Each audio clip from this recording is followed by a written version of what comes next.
있습니다. 헤롯 왕 때에 예수께서 유대 베들레헴에서 나심에 유대인의 왕으로 나시니가 어디 계시냐? 우리가 동방에서 그의 별을 보고 그에게 경배하러 왔노라 하니. 아멘. 동방에서 별을 보고 여러분 먼 길을 나섰습니다. 그리고 그들은 점점 그 별이 밝아지는 것을 느끼기 시작합니다. 그리고 유대 땅에 왔을 때 당연히 이 세상의 왕으로 오셨으니 유대 땅의 수도인 예루살렘에 예수님이 태어난 줄 알고 그곳으로 갔던 거지요. 그런데 이상합니다.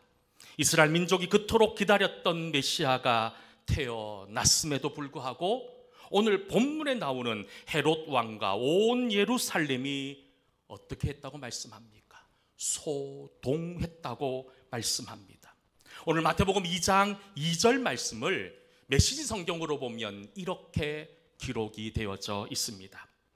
그들의 질문을 전해 들은 헤롯은 잔뜩 겁이 났다.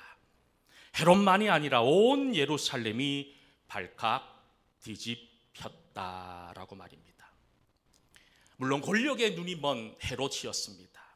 자기 왕위를 지키기 위해서 자기의 아내와 자기의 아들까지 비참하게 죽이기까지 할 만큼 자기가 가지고 있는 권력에 집착했던 헤롯 왕이 또 다른 왕이 태어났다는 소식에 여러분 두려워하고 염려하는 것은 이해가 됩니다.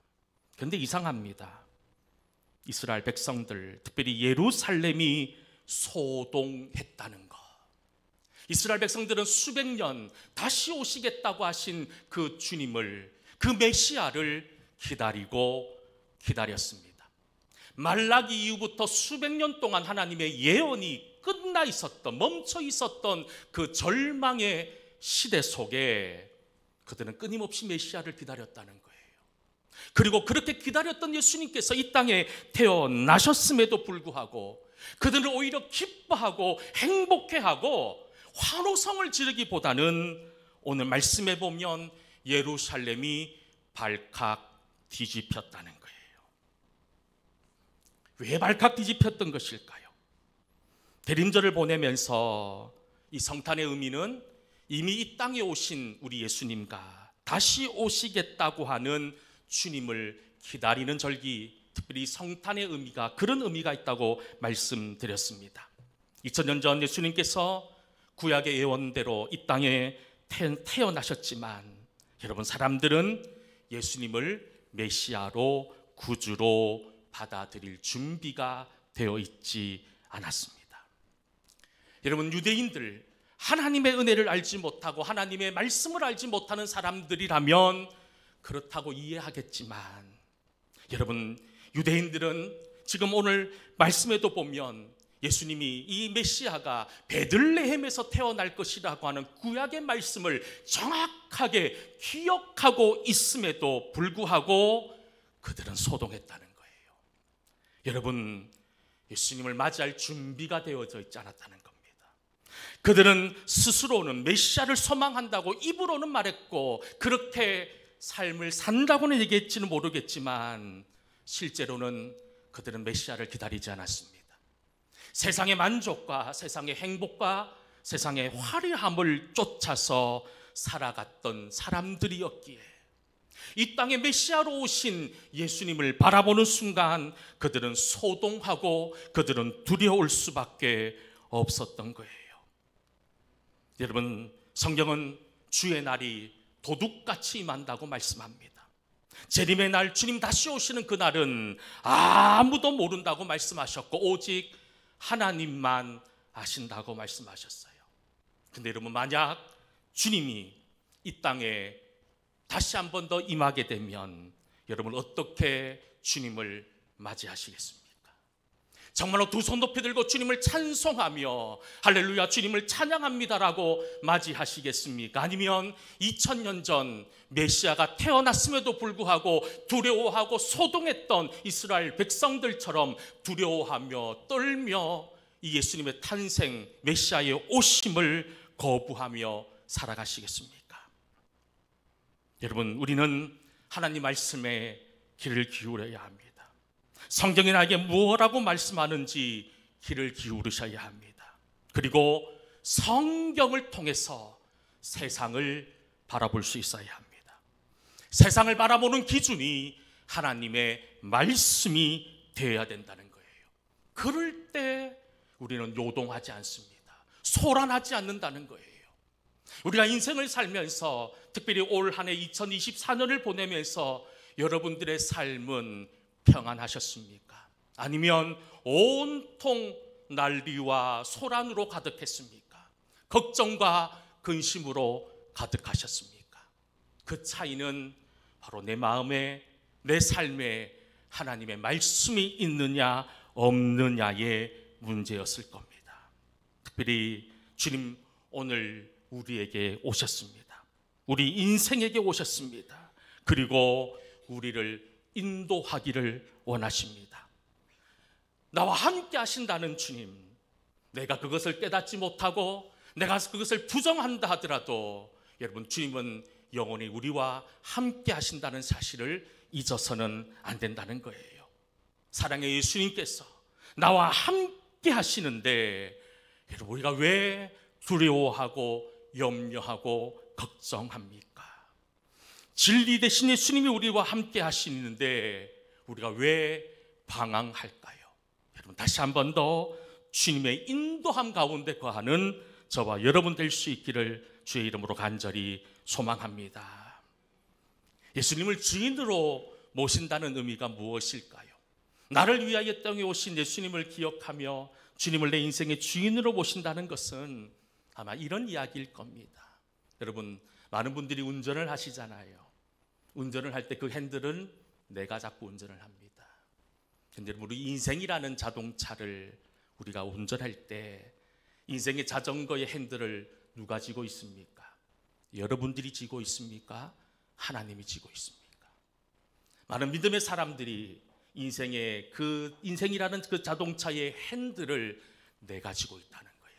내가 하고 싶은 대로, 내가 가고 싶은 대로, 여러분 가고 싶은 대로, 멈추고 싶은 대로, 여러분 이것이 우리 성도들의 가장 아픔의 문제 아닐까요? 하나님께 내 인생을 맡긴다는 것은 인생이라고 하는 내 인생의 이 자동차를 하나님께 운전대를 내어드리는 것이 하나님께 맡기는 거예요. 그러니 하나님 하시는 것에 순종하며 감사하며 은혜로 살아가는 것. 여러분, 우리가 하나님께 내 인생의 핸들을 내어드릴 때 우리 속에 진정한 기쁨과 행복이 가득할 수 있다는 거예요. 오늘 동방에서 예수님을 찾아온 동방 박사들은 어떤 모습으로 찾아봤을까요? 오늘 본문 10절을 보면 이렇게 기록이 되어져 있습니다. 10절 말씀 함께 읽어보겠습니다. 아멘. 그들이 기뻐하고 기뻐했다는 거예요. 불평하며 힘들다고 투덜대면서 예루살렘으로 온 게 아니라는 거예요. 이런저런 여러분 잡생각으로 가득한 그런 모습으로 그곳까지 온 게 아니라는 거예요. 말씀에 뭐라고 얘기합니까? 매우 크게 기뻐하고 기뻐하며 예수님께 나왔다는 거예요.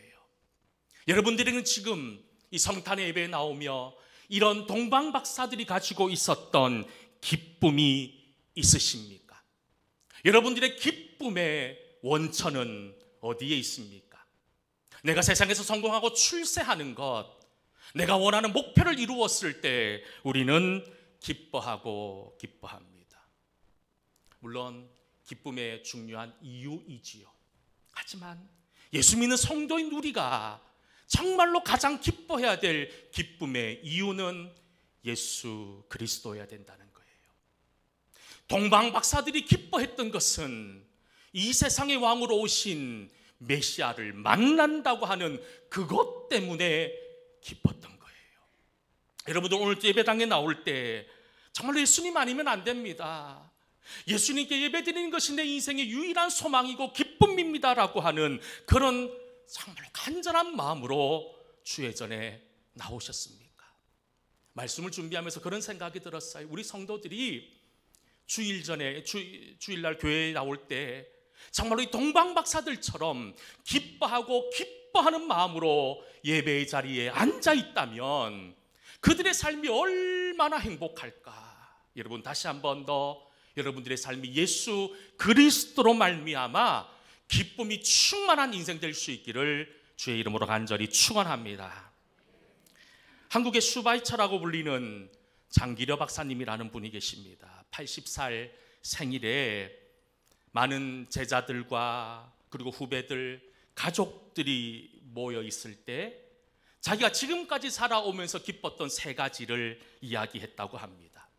첫 번째, 자기가 기뻤던 것이 결혼하고 첫 아이가 태어났을 때 너무너무 기뻤다는 거예요. 첫 아이가 태어났을 때 기뻤다는 거예요. 두 번째 기뻐했던 것은 자기보다 1살 작은 송기정 선수가 올림픽 마라톤에서 금메달을 땄을 때 그렇게 기뻤다는 거예요. 너무너무 기뻤다는 거예요. 그리고 마지막 세 번째, 내가 기뻤던 것은 예수님께서 나를 위하여 이 땅에 오셨다는, 그리고 내가 예수 그리스도를 믿고 죽음에서 생명을 얻은 것. 이것은 앞에 말했던 첫 번째, 두 번째 기뻐했던 것과는 비교할 수 없는 진짜 기쁨이었다라고 고백했더라는 거예요. 여러분, 우리가 주님 앞에 예배드릴 수 있는 것이 얼마나 큰 은혜인지 모릅니다. 교회를 다니지 않고 주님을 알지 못하는 사람들은 어젯밤이 여러분 거의 불타는 밤이었을 거예요. 성탄 이브가 어떻습니까? 성탄절보다 성탄 이브가 더 화려하고 술집, 여러분 이런 데 사람들이 차고 넘쳐요. 그리고 아마 그렇게 밤을 보내왔던 사람들은 지금 이 시간 다 골아 떨어져 있을 겁니다. 여러분, 이 차이가 어떤 차이인 줄 아십니까? 기쁨의 의미가 무엇인지를 아는 사람과 그렇지 못한 사람의 차이라는 거예요. 여러분, 내가 이 자리에 주님 앞에 예배드리기 위해 앉아있는 이것이 여러분 인생의 가장 큰 기쁨이 될 수 있기를 축복합니다. 오늘 성탄절을 맞이하면서 우리 5분의 우리 성도에게 오늘 세례를 베풀게 됩니다. 여러분, 세례란 무엇일까요? 아마 오늘 거의 대부분의 성도들이 세례 교인으로 이 자리에 앉아 있지만, 세례를 받는다는 것은 이전에 내가 주님 없이 내 인생의 핸들을 내 마음대로 쥐고 죽음의 길을 향해 나아갔던 내 인생을 이제 내 인생의 핸들을 주님 앞으로 넘겨드리고 이제 죽음의 길이 아닌 생명의 길로 가겠다라고 하는 여러분 결단이 이 세례라는 거예요. 그러니 여러분, 이 세례는요 다시 태어나는 날이에요. 다시 태어나는 날이에요. 저는 우리 동성교회에 오면서 이 세례식 꼭 오늘 합니다. 12월 25일.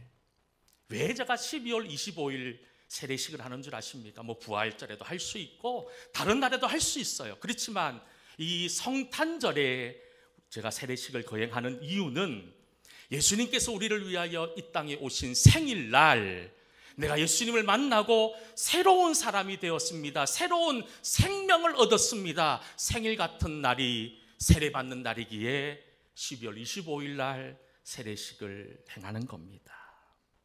여러분, 우리들 속에 그 세례받았을 때 그 감격과 기쁨, 그것을 늘 마음에 품고 살아가는 성도들이 될 수 있기를 축복합니다.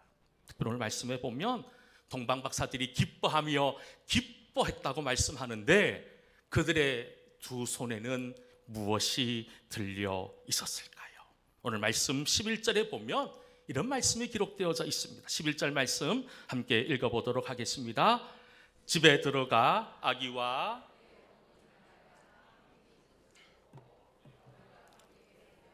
그 보배함을 열어 황금과 유향과 몰약을 예물로 드리니라. 아멘.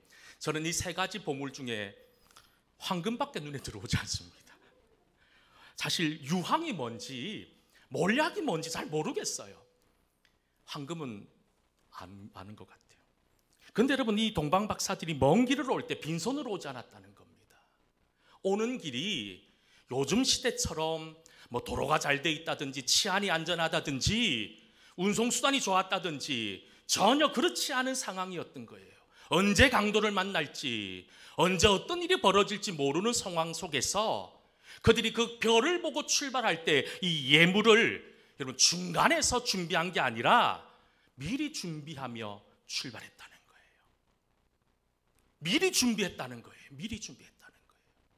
그들 스스로 생각할 때 가장 귀하다고 생각하는 황금과 유황과 몰약을 그들은 정성스럽게 준비해서 예수님께 내어드리더라는 거예요.